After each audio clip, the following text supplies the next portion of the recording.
चलो ये देखो एक्सरसाइज 3.4 सवाल नंबर 4 बोला एक चतुर्भुज का नाम बताइए जिसके विकर्ण।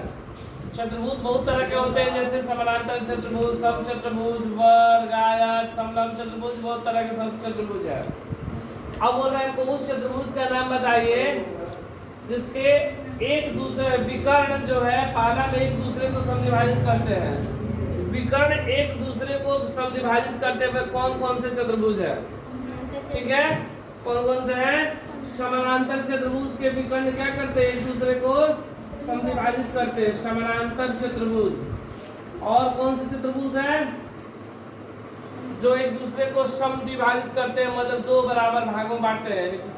चतुर्भुज के दो विकर्ण होते हैं और दोनों क्या करते हैं? एक दूसरे को बराबर भागों में बांटते हैं। तो समानांतर चतुर्भुज के साथ में ही समचतुर्भुज के, किसके? समचतुर्भुज के भी विकर्ण एक दूसरे को क्या करते हैं? बांटते हैं। ये तो समचतुर्भुज एक दूसरे को लंब समद्विभाजित करते हैं। उसके बाद देखो एक दूसरे को बांटते हैं, वर्ग बांटते हैं। फिर से वर्ग के विकर्ण एक दूसरे को लंब समद्विभाजित करते हैं और आयत भी है। ठीक है, दूसरा सवाल है एक दूसरे पर लंब समद्विभाजक हो। बोला ऐसे चतुर्भुज लिखे जो एक दूसरे पे लंब समद्विभाजक, समद्विभाजक तो ये चारों है, ठीक है, लेकिन लंब समद्विभाजक का मतलब वहां पर 90 डिग्री का कोण भी बनना चाहिए। तो वे दो को कौन से हैं?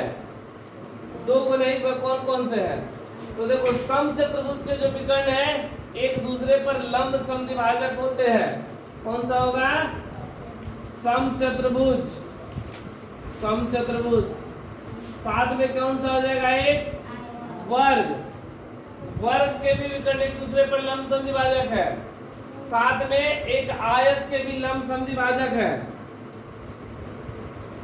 समानांतर चतुर्भुज के नहीं होते हैं। अब बोल रहे बराबर हो, विकर्ण बराबर हो, दोनों विकर्ण बराबर होना चाहिए। किसके किसके विकर्ण बराबर होते हैं? वर्ग के और तथा आयत के। ये दोनों के विकर्ण आपस में बराबर होते हैं।